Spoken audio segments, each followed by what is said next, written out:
Bismillahirrahmanirrahim. Assalamualaikum warahmatullahi wabarakatuh. Alhamdulillahilladzi anzala ala 'abdihil kitaba wa lam yaj'al lahu 'iwaja qayyiman liyunzira ba'san syadidan min ladunhu wa yubashshiral mu'minin alladzina ya'maluna shalihati anna lahum ajran hasanah. Shalatan wa salaman ala habibina al-Mustafa Rasulillah sallallahu alaihi wasallam. Wa nad'ullaha ta'ala rabbi shrah li sadri wa yassir li amri wahlul 'uqdatam min lisani yafqahu qawli. Taib ayyuhal ikhwati al-ahibba fi hadhihi al-fursah adhabiyah fi awwali wihlatin naltaqi bikum bi 'ibril internet li ajli at-ta'allum al-lughah al-arabiyyah fi 'ilm as-sarf wal af'al. Wa ana a'taqid annana minal muntashirina bi hadhihi al-lughah fil 'alam li'anna hadhihi al-lughah hiya lughatul Qur'an wal hadits. Wa kadzalika miftahul ulum asy-syar'iyyah liman arada ay yastawliya al-ulum asy-syar'iyyah. Wa hadhihi al-lughah aidan lughatu wahdatil ummah fi akhir zaman bi qauli la ilaha illallah Muhammadur Rasulullah. Wa hadhihi al-lughah allati hafidhaha Allah bi hifdzil Qur'anil Karim wa hiya agnal lughat fil 'alam wa katsirun minal mumayyizatil ukhra fi hadhihi al-lughah al-arabiyyah. Baik ayuhal ikhwah, pada kesempatan kali ini kita akan berbicara banyak tentang bahasa Arab melalui ilmu syaraf dan af'al atau kata kerja dalam bahasa Arab. Sebelum saya menyampaikan materi dari program yakni Lughatuna al-Arabiyyah ini, saya akan memaparkan bagaimana pentingnya ilmu syaraf dalam pembelajaran bahasa Arab. Perlu ikhwah ketahui sekalian bahwa bahasa Arab sebagai salah satu bahasa internasional keempat di dunia itu memiliki kedudukan yang sangat penting di dunia internasional. Berdasarkan jumlah kosakata yang ada dalam bahasa Arab, itu memiliki kosakata yang jauh lebih banyak daripada bahasa-bahasa yang lain. Maka bahasa Arab disebut juga dengan bahasa yang paling banyak memiliki kekayaan khazanah kosakata dalam bahasa. Kurang lebih dalam penelitian terdapat 12.300.000 dari kosakata yang ada di dalam bahasa Arab. 12.300 sekian. Padahal bahasa Inggris hanya 600.000 dan bahasa Perancis hanya 150.000 dan bahasa Rusia hanya 130.000. Ini menunjukkan kekayaan bahasa Arab memiliki kedudukan yang paling tinggi dari sisi jumlah kosakata yang ada di dalamnya. Kenapa demikian? Karena satu kata dalam bahasa Arab bisa memiliki turunan kata dengan berbagai macam bentuk dengan makna yang berbeda-beda. Itulah yang akan kita bahas dalam ilmu syaraf. Satu kata umpama contoh duduk. Dalam bahasa kita berubah menjadi kedudukan, berubah menjadi penduduk. Ini adalah bentuk-bentuk lain daripada duduk yang berubah-ubah secara kata atau lafaz kemudian berbeda-beda makna. Itulah yang akan kita bahas dalam ilmu syaraf. Ikhwas sekalian, sebagai pembelajar non-Arab tentunya memiliki tujuan yang berbeda-beda dari pembelajaran bahasa Arab. Kita juga memiliki tujuan yang berbeda dengan orang Arab aslinya dalam mempelajari bahasa Arab. Setidaknya ada 4 kecakapan atau kompetensi dalam pembelajaran bahasa Arab. Yang pertama adalah maharatus sima'ah, yakni kemampuan kita memahami apa yang kita dengar. Ya, kemampuan kita memahami apa yang kita dengar. Kemudian proses kecakapan sima'ah atau mendengar inilah menjadi cikal bakal kita mempelajari bahasa asing. Bahkan bahasa ibu kita, yakni bahasa Indonesia maupun bahasa Jawa. Awal mula kita bisa berbicara bahasa adalah dengan cara mendengar. Kemudian yang kedua adalah maharatul kalam, yakni kemampuan atau kecakapan kita berbicara, mengungkapkan suatu at-ta'bir atau ungkapan kepada orang lain. Jadi yang pertama adalah kecakapan mendengar, kedua adalah kecakapan berbicara. Setelah kita mendengar baru kita bisa berbicara, ya. Kemudian yang ketiga adalah maharatul qiraah, kecakapan membaca atau kemampuan kita membaca teks-teks Arab ya dengan baik dan benar. Yang keempat adalah maharatul kitabah. Yang terakhir, setelah kita bisa mendengar, berbicara, kemudian membaca kitabah. Ini adalah kecakapan yang tertinggi, yakni bisa mengungkapkan at-ta'bir, ungkapan dengan bahasa tulisan. Nah, keempat kecakapan ini itu memiliki dua perangkat ilmu yang wajib dimiliki oleh pembelajar bahasa Arab. Apa itu? Yang pertama adalah ilmu syaraf, yang kedua adalah ilmu nahwu. Dua ilmu ini disebut juga dengan ilmu alat, yakni perangkat yang digunakan untuk membuka ilmu-ilmu yang lain. Ya. Jadi apa itu ilmu nahwu? Ilmu syaraf akan kita bahas ya. Dengan dua ilmu ini akan terlahir ilmu-ilmu yang lain. Artinya kita akan bisa mampu membuka keilmuan-keilmuan yang lain melalui kaidah atau tata bahasa nahwu maupun syaraf. Ya, nahwu sebagai ilmu sintaksis. Apa itu ilmu nahwu? Ya, kita akan bahas satu persatu. Ilmu nahwu adalah ilmu yang mempelajari perubahan harokat akhir kata. Ingat, kata kuncinya perubahan harokat akhir kata dan kedudukan kata karena faktor yang berbeda-beda. Kita lihat contoh. Ya'kulu Aliyun al-khubza. Ya'kulu makan, Aliyun Ali pelakunya, al-khubza roti. Di sini kita mengenal dalam bahasa Indonesia predikat, subjek, objek. Kalau dalam bahasa Arab, jumlah fi'liyah atau kalimat yang didahului dengan kata kerja itu predikat selalu di awal. Ya, kalau kita subjek bisa kebanyakan juga di awal. Tapi kalau dalam bahasa Arab untuk jumlah fi'liyah atau kalimat yang didahului dengan kata kerja harus berupa fi'il. Ya'kulu predikat, Aliyun pelaku, orang yang makan, al-khubza roti, di sini objek. Nah, coba kita perhatikan kata ya'kulu berakhiran domah. Aliyun berakhiran domah, al-khubza berakhiran fathah. Kenapa berbeda-beda harokat akhir kata ini? Itu disebabkan faktor atau alasan yang berbeda-beda pula.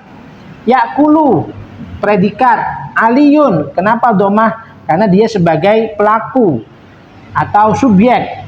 Dalam bahasa Arab, pelaku harus berkedudukan domah secara mendasar. Walaupun nanti ada pengganti-pengganti tanda yang lain. Tapi harokat domah di situ disebabkan kebutuhan predikat harus membutuhkan subjek berupa Ali. Maka di situ sebagai subjek wajib berharokat domah. Al-khubza yang berharokat fathah karena ia adalah sebagai objek maka berharokat fathah. Nah, kita lihat harokat akhir kata ini. Inilah yang dibahas dalam ilmu nahwu. Yang dimana masing-masing ini punya kedudukan tersendiri ya, kedudukan masing-masing. Kemudian ilmu syaraf. Ma huwa ilmu syaraf? Ilmu syaraf adalah ilmu yang mempelajari perubahan bentuk kata dan makna dari satu bentuk ke bentuk yang lain. Ya, jadi ada kata kuncinya perubahan bentuk. Dalam bahasa ilmiahnya morfologi, yakni ilmu tentang perubahan kata. Kalau nahwu itu membahas tentang kedudukan harokat akhir kata, ya kita anggap adalah bangunannya, atapnya, ya gentengnya. Kemudian kalau syaraf itu ilmu yang bahas tentang perubahan bentuk kata dengan makna dan bentuk yang berbeda-beda. Contoh kita lihat dalam contohnya. Yaktubu Muhammadun al-kitaba alal maktabi. Muhammad sedang menulis sebuah buku ya di atas meja.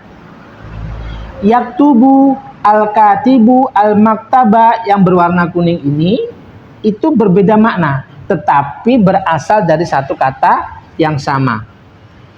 Ya, berasal dari kata apa? Kataba. Lah, pembahasan syaraf itu membahas tentang perubahan bentuk inilah. Sehingga kita mendapatkan makna yang kita inginkan. Yang satu sedang menulis, yang satu kitab atau yang ditulis, al-maktab, tempat untuk menulis, menjadi meja. Inilah yang dibahas tentang ilmu syaraf. Kita lihat bangunan asal kata dari kata kataba. Dalam bahasa Arab, jumlah mayoritas asal kata adalah berasal dari 3 huruf. Kataba, menulis. Berubah menjadi katibun, penulis, ya. Antal katib, kamu adalah seorang penulis. Ana katib, ya. Kemudian kitabun, buku, atau maktabun, meja. Nah, perubahan inilah yang dibahas dalam ilmu syaraf.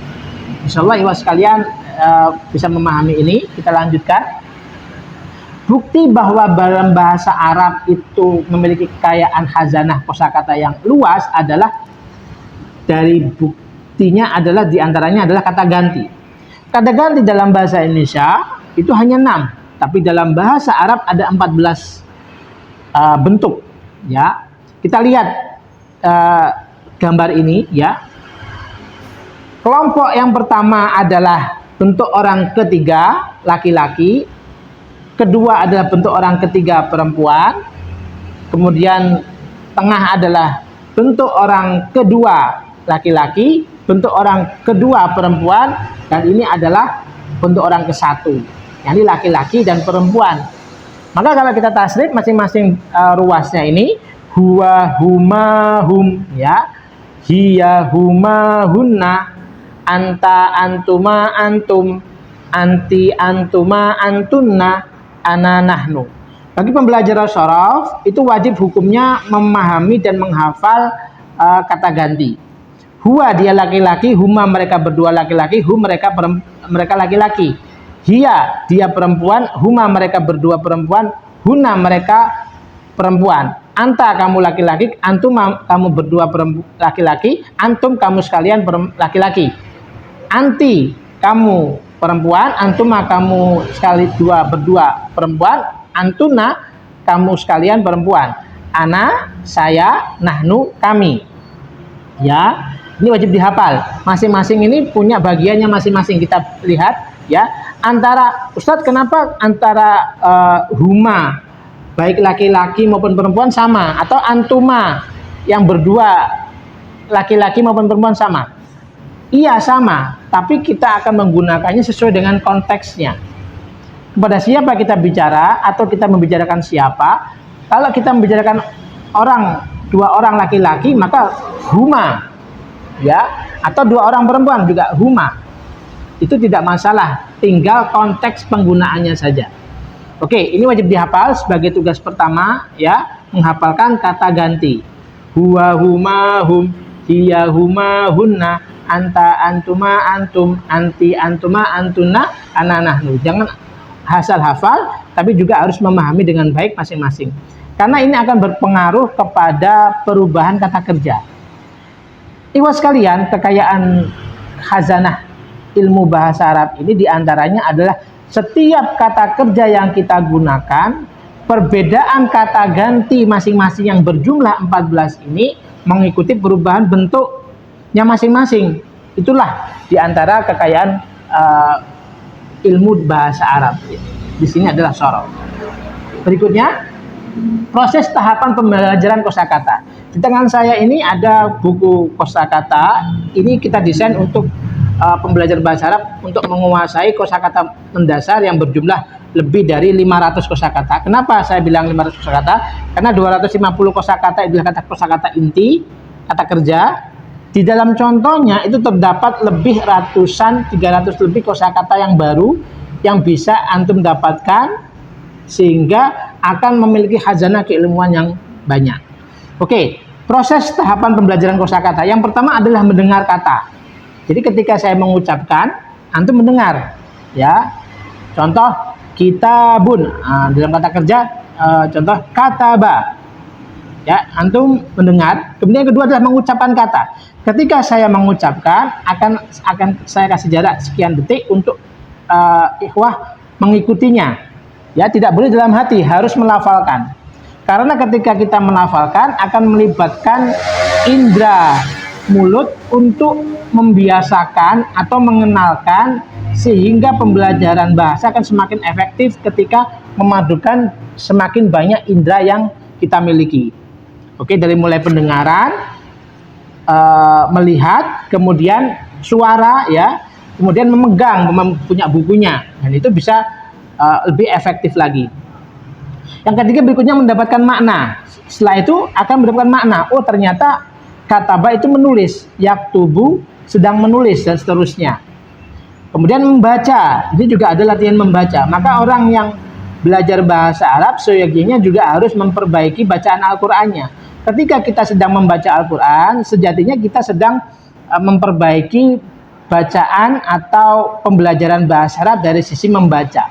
Maka ada pengaruh ketika seseorang itu memiliki kelancaran membaca Al-Qur'an dengan belajar bahasa Arab. Semakin nilainya rendah dalam membaca Al-Qur'an, semakin rendah nilainya dalam bahasa Arab. Itu ada hubungan tidak langsung, ikhwas sekalian. Maka kesempatan kali ini kita belajar bahasa Arab tidak bisa meninggalkan bahasa Al-Qur'an.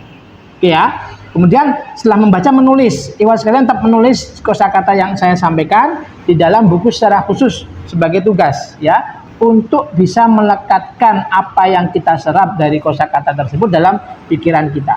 Karena sejatinya ketika kita menulis itu adalah mengukir ilmu yang kita dapatkan. Maka kata para ulama, kata Imam Asy-Syafi'i, ilmu itu kasoidi, seperti buruan. Kalau kita tidak memegangnya dengan cara menulisnya, itu akan mudah terlepas.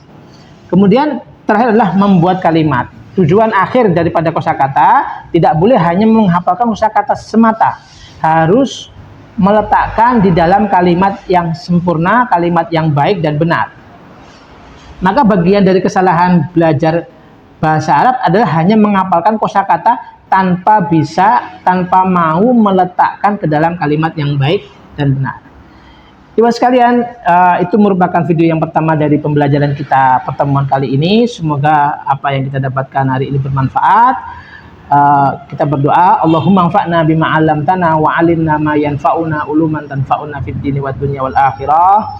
Allahumma istauda'na kama ta'allamnahu farjihu ilaina indal ihtiyaji ilaih. Nah, tadi bi kafaratul majlis, subhanakallahumma bihamdika asyhadu an la ilaha illa anta astaghfiruka wa atubu ilaik. Wassalamualaikum warahmatullahi wabarakatuh.